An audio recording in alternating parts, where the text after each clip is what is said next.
যে আল্লাহ আজ আমাকে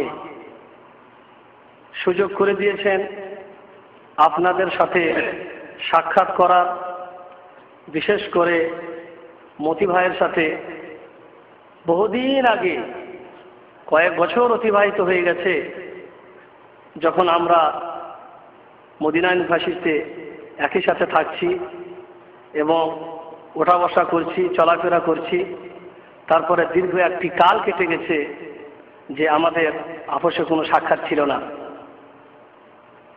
যাই হোক, এটা আল্লাহ রাব্বুল আলামিনের একটা দয়া ও মেহেরবানি যে বহুদিন পরে আবার একই জায়গায় একত্রিত হয়েছি। আল্লাহ সুযোগ করে দিয়েছেন, আপনাদের সাথেও সাক্ষাৎ হলো, তাই সকলেই বলি আলহামদুলিল্লাহ। দরুদ ও সালাম বর্ষণ হোক বিশ্ব নবী হযরত আহমদে মুস্তফা মুহাম্মদে মুজতবা সাল্লাল্লাহু আলাইহি ওয়াসাল্লামের উপর। আল্লাহুম্মা সাল্লি ওয়া সাল্লিম আলা নবিয়িনা মুহাম্মদ ওয়া আলা আলিহি ওয়া সাহবিহি আজমাইন। আমার বিষয়বস্তু সম্পর্কে আপনারা জানেন। মাজার পূজা বলেন, কবর পূজা বলেন, আর মুর্দা পূজা, মৃত্যু পূজা বলেন, জিনিস একই। আল্লাহ তাআলা হযরত আদম আলাইহিস সালামকে যখন সৃষ্টি করেছিলেন, আপনারা সবাই জানেন, যখন থেকে আল্লাহ তাআলা হযরত আদমের সৃষ্টি করলেন, ফেরেশতাদের হুকুম দিলেন হযরত আদমকে সাজদা করার।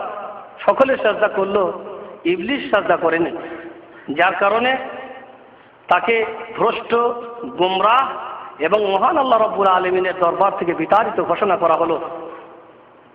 সেই দিনই এই ইবলিস আল্লাহ রাব্বুল আলামিনকে বলেছিল, আল্লাহ গো, রব্বে বিমা আগওয়াইতানি, হে আল্লাহ, যেহেতু তুমি আমাকে ভ্রষ্ট গুমরাহ করেছো, লাউযায়্যিনান্না লাহুম ফিল আরদ, তোমার বান্দাদের সামনে অপরাধ, মাফিয়াত, পাপের কাজগুলিকে এত সুন্দর করে পরিবেশন করব যে তারা সেগুলিকে পাপই মনে করবে না।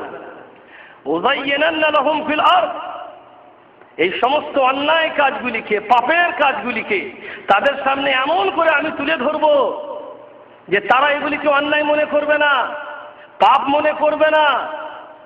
ওয়ালা উগবিয়ান্নাহুম আজমাইন, হে আল্লাহ, তোমার সমস্ত বান্দাদেরকে আমি গোমরাহ ভ্রষ্ট করব, কাউকে ছাড়বো না। তোমার দ্বীনের উপরে কায়েম থাকবে, তোমার তাওহীদের উপরে কায়েম থাকবে, তোমার জমিনে কেবল তোমারই ইবাদত হবে, এ কাজ আমি হতে দিব না। ইল্লা ইবাদাকা মিনহুমুল মুখলাসিন, কিন্তু যারা তোমার মুখলিস, নিষ্ঠাবান, পাক্কা ঈমানদার, এরকম মানুষ যারা হবে তাদেরকে আল্লাহ আমি আমার জালে ফাঁসাতে পারবো না।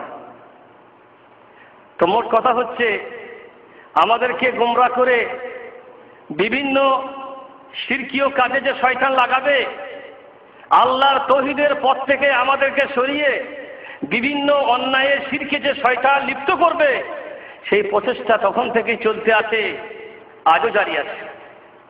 হযরত আদম আলাইহিস সালাম এবং হযরত নূহ আলাইহিস সালাম, এদের উভয়ের মধ্যে ব্যবধান সম্পর্কে বলা হয়েছে প্রায় 20 শতাব্দী বা 20 পিঢ়ি এমন চলে গেছে যেখানে শিরকের কোনো নাম গন্ধ ছিল না। 20 শতাব্দী পর্যন্ত সমস্ত মানুষগুলি ছিল তাওহীদের উপরে প্রতিষ্ঠিত। আল্লাহর জমিনে শিরক বলে কি তা কেউ চিনত না, কেউ জানতো না। একটাই ধর্ম ছিল তাওহীদ, প্রতিটি মানুষ তাওহীদের উপরে কায়েম ছিল।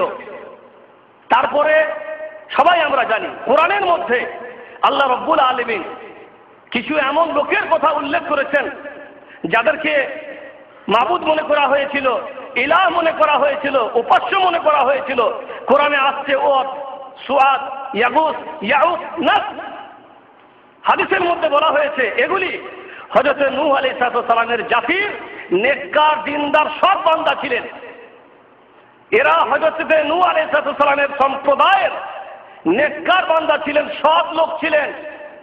এরা যখন মারা গেল, শয়তান তখন তাদের মাঝে এসে, তাদের সন্তানদের কাছে এসে পরামর্শ দিল। এরা সৎ মানুষ ছিলেন, নেককার, দিনদার মানুষ ছিলেন।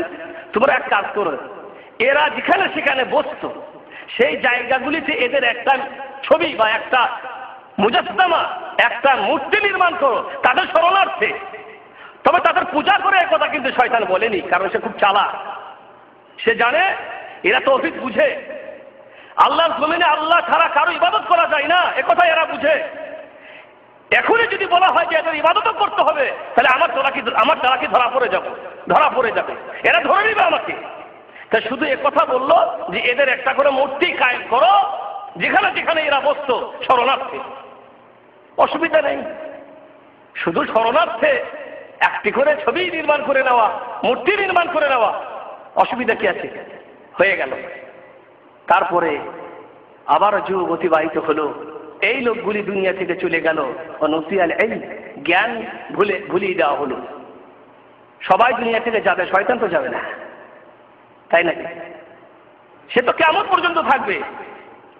সব চলে গেল, আবার শয়তান এলো, আর এক সম্প্রদায়। তখন তারা জানে না এই মূর্তিগুলি কেন নির্মাণ করা হয়েছে, এখানে এই ছবিগুলি কেন, এর প্রকৃতি কি, এর হাকিকাত কি, এরা কিন্তু জানে না।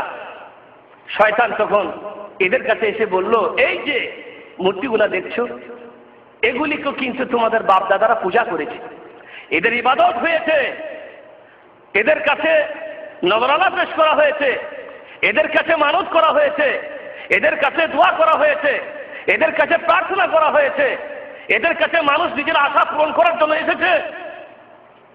তোমরা কেন করো না? মানুষের কাছে বাপদাদাদের চালচলন, বাপদাদাদের রীতিনীতি, পূর্বপুরুষদের চালচলন অতি প্রিয় হয়।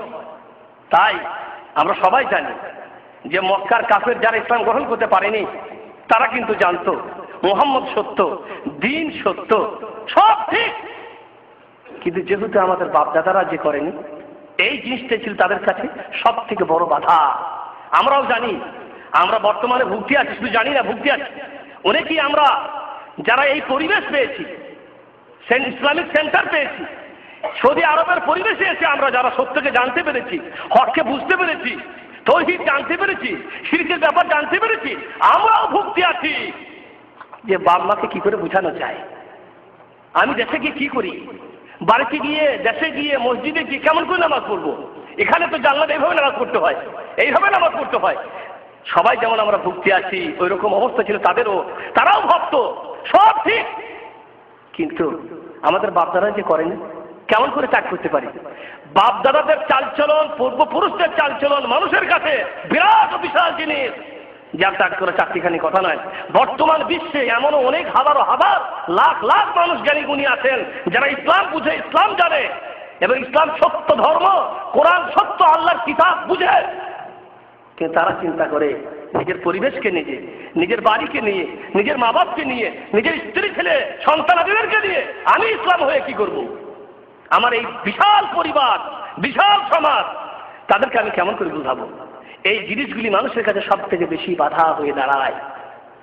তো যখন তাদের কাছে শয়তান তুলে ধরলো, তোমাদের বাপ দাদারা এগুলির পূজা করেছে, এদের কাছে এসে তারা নিজের আশা পূরণ করেছে, আর তোমরা করো না, তাদের কাছে ভালো লাগে, তখন তারা তাদের পূজা শুরু করে দিল। এই ছিল সর্বপ্রথম আল্লাহর জমিনের শিরকের সৃষ্টি। সর্বপ্রথম হাদিসে বলা হয়েছে সর্বপ্রথম শিরিক সৃষ্টি হয়েছে হযরত নূহ আলাইহিস সালামের সম্প্রদায়ের মাঝে। ইতিপূর্বে 20 শতাব্দী পর্যন্ত আল্লাহর জমিনে শিরকের কোনো নাম গন্ধ ছিল না। শুরু হয়ে গেল মুর্দা পূজা, মৃত্যু পূজা, কবর পূজা। আল্লাহ রাব্বুল আলামিন বলছেন, ওয়াল্লাযীনা ইয়াদউনা মিন দুনিল্লাহ লা ইয়াখলুকুনা শাইয়্যান ওয়া হুম ইয়াখলুকুন। মানুষ, আল্লাহকে বাদ দিয়ে যাদেরকে ডাকাডাকি করো, আল্লাহকে বাদ দিয়ে যাদের কাছে যাও, আল্লাহকে বাদ দিয়ে যাদেরকে তোমরা আল্লাহ বলে মনে করে তোমরা ডাকো, পূজা করো, লা ইয়াখলুকুনা শাইয়্যা, তারা কিছুই সৃষ্টি করতে পারে না। ওয়া হুম ইয়াখলুকুন, তারাই সৃষ্ট, তাদেরকে আমি সৃষ্টি করেছি। যাদের কাছে তোমরা যাও, যাদেরকে তোমরা ডাকো, লা ইয়াখলুকুনা শাইয়্যা, তারা কিছুই সৃষ্টি করতে পারে না। ওয়া হুম ইয়াখলুকুন, তারাই সৃষ্ট, তাদেরকে আমি আল্লাহ সৃষ্টি করেছি। শুধু তাই না, আমওয়াত, তারা মরে গেছে, মরে গেছে, এক তো সৃষ্টি করতে পারে না, তাদেরকে আমি আল্লাহ সৃষ্টি করেছি। তারপরে আবার কি? মৃত্যু, মরে গেছে,